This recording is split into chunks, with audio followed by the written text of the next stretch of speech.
అందరికీ హాయ్ అండి. ఇంట్లో పప్పుచారు చాలా సింపుల్‌గా, వేగంగా, అంతే రుచికరంగా అయితే తయారు చేసుకోండి ఇలా. అయితే ఈ పప్పుచారు తయారీ విధానం కోసం మనకి కావాల్సిన ఇంగ్రీడియెంట్స్ ఏంటి అంటే, ఒక చిన్న గ్లాసుడు కందిపప్పు అయితే తీసుకున్నానండి. దాంతో పాటుగా 3 టమాటాలు, ఒక ఉల్లిపాయ, అలాగే 6 పచ్చిమిరపకాయలను అయితే తీసుకున్నానండి. దీంతో పాటుగా ఒక 2 కరివేపాకు రొమ్మలు, అలాగే కొంచెం కొత్తిమీర, దీంతో పాటుగా తాలింపు కోసం కొంచెం పోపులను అయితే తీసుకున్నానండి. ఎండుమిరపకాయలు, వెల్లుల్లి, జీలకర్ర, ధనియాలు, మెంతులు అండ్ ఈ పోపులన్నీ అయితే తీసుకున్నానండి. అలాగే దీంతో పాటుగా ఇంగువ కూడా తీసుకున్నానండి. అయితే ఆ కందిపప్పుని ఒక కుక్కర్లో అయితే తీసుకుంటున్నానండి. దాన్ని చక్కగా అయితే వాష్ చేసుకోవాలండి. ఒక 2 to 3 టైమ్స్ అయితే చక్కగా వాష్ చేసుకోండి.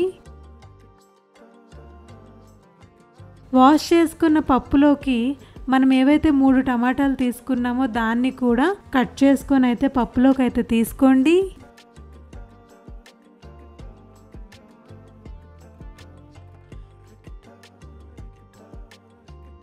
అలాగే ఆ 6 పచ్చిమిరపకాయలని కూడా నిలువుగా అడ్డగా మీ ఇష్టమండి, ఎలా అన్నా సరే కట్ చేసి అయితే పప్పులోకి అయితే తీసుకోండి. అలాగే ఉల్లిపాయలు కూడా మీకు నచ్చిన సైజులో అయితే కట్ చేసి అయితే పప్పులోకి అయితే తీసుకోండి.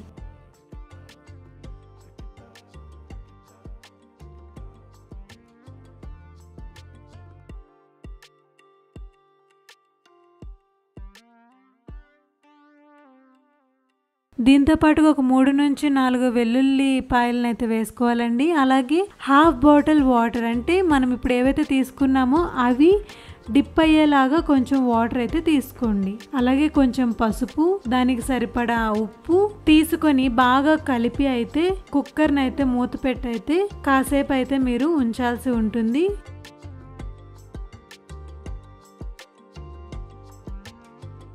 ఒక 3 to 5 విజిల్స్ వచ్చిన తర్వాత ఆ కుక్కర్ని ఆఫ్ చేసుకొని మొత్తం దాంట్లో ఉన్న గాలి మొత్తం తీస్తే మనకి పప్పు స్టేటస్ అయితే అర్థమవుతుందండి. ఇఫ్ ఇన్ కేస్ కాస్త దీనిగా ఉంటే మాత్రం మ్యాషర్తో మంచిగా అయితే మ్యాష్ చేసుకోండి. మ్యాష్ చేసుకున్న తర్వాత ఒక కుండలోకి కొంచెం ఆయిల్, అంటే ఒక 2 టేబుల్ స్పూన్ ఆయిల్, అలాగే ఆల్రెడీ మనం చెప్పుకున్నాం కదా పోపులు, ఆ పోపులన్నింటినీ కూడా తీసుకోండి.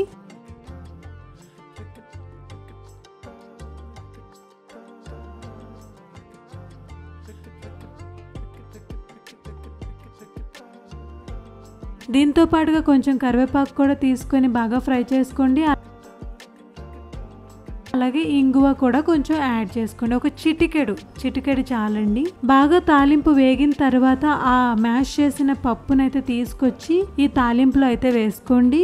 బాగా కలపండి. ఏమన్నా ఉప్పు కారం సరిపోకపోతే మాత్రం అడ్జస్ట్మెంట్స్ కూడా చేయండి. అన్ని అడ్జస్ట్మెంట్స్ అయ్యాక కొంచెం కొత్తిమీరని అలాగా వేసుకోండి. ఇలా చేసుకున్నారు అంటే సింపుల్ గా పప్పుచారు రెడీ అయిపోయినట్టే.